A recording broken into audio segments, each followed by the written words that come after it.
بسم اللہ الرحمن الرحیم۔ السلام علیکم ورحمۃ اللہ وبرکاتہ۔ عائشہ صدیقہ رضی اللہ عنہا کے منفرد ہونے کی بڑی وجوہات۔ حضرت عائشہ صدیقہ رضی اللہ عنہا حضرت ابوبکر صدیق رضی اللہ عنہ کی صاحبزادی ہیں۔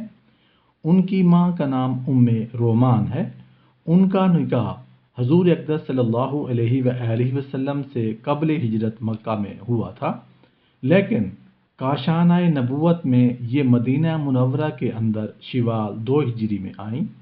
یہ حضور صلی اللہ علیہ وآلہ وسلم کی محبوبہ اور بہت ہی چہیتی بیوی ہیں۔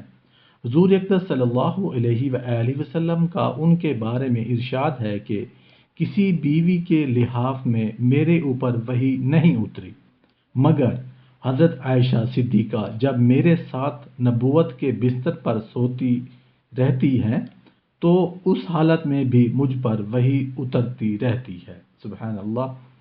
فقہ و احادیث کے علوم میں حضور کی بیویوں کے درمیان ان کا درجہ بہت اونچا ہے۔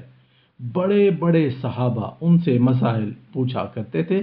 عبادت میں بھی ان کا یہ عالم تھا کہ نماز تہجد کی بے حد پابند تھی اور نفلی روزے بھی بہت زیادہ رکھا کرتی تھیں۔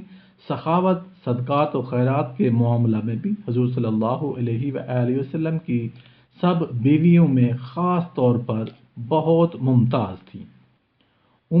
درہ رضی اللہ عنہ کہتی ہیں کہ ایک مرتبہ کہیں سے 1,00,000 درہم ان کے پاس آئے، یعنی حضرت عائشہ کے پاس آئے۔ آپ نے اسی وقت ان سب درہموں کو خیرات کر دیا۔ اس دن وہ روزہ دار تھیں۔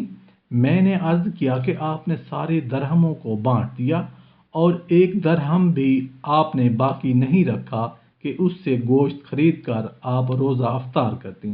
تو آپ نے فرمایا کہ اگر تم نے پہلے کہا ہوتا تو میں 1 درہم کا گوشت منگا لیتی۔ آپ کے فضائل میں بہت سی احادیث ہیں۔ 17 رمضان منگل کی رات میں مدینہ منورہ کے اندر آپ کی وفات ہوئی۔